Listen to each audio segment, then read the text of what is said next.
समय की बात है, एक छोटे से गांव में एक छोटे से लड़के का नाम सम था और उसकी छोटी बहन का नाम लिली था। वे अपने मजबूत बंधन और एक दूसरे के प्रति दयालुता के लिए जाने जाते थे। एक धूप वाले दिन खेलते समय सम ने सड़क पर एक चमकते हुए चांदी के सिक्के को देखा।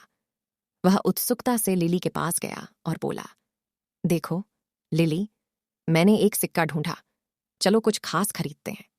लिली की आंखों में उत्साह बढ़ गया, लेकिन उसने हिचकिचा कर कहा, सैम, हम नया खिलौना खरीद सकते हैं, लेकिन अगर किसी ने इस सिक्के को खो दिया हो, वे दुखी हो सकते हैं।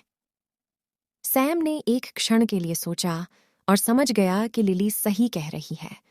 वे गांव में चर्चा करने लगे कि किसी को सिक्का खोने की खबर मिली हो। जब वे घर से घर जा रहे थे तो एक बुढ़िया मिली जिसका चिंता में लगा हुआ था। वे उससे पूछा कि क्या उसने कुछ खो दिया है, और वह चिल्लाई, अरे मेरे प्यारे, मैंने अपना चांदी का सिक्का खो दिया है जिसे मैंने सालों तक संजो कर रखा था। सैम और लिली एक दूसरे की तरफ देखकर मुस्कुराए और सिक्का उस बुढ़िया को वापस कर दिया। वह बहुत खुश हुई और उन्हें गले लगाया। आभार में उसने उन्हें अपने घर में बुलाया और अपने जवानी की कहानियों को साझा किया।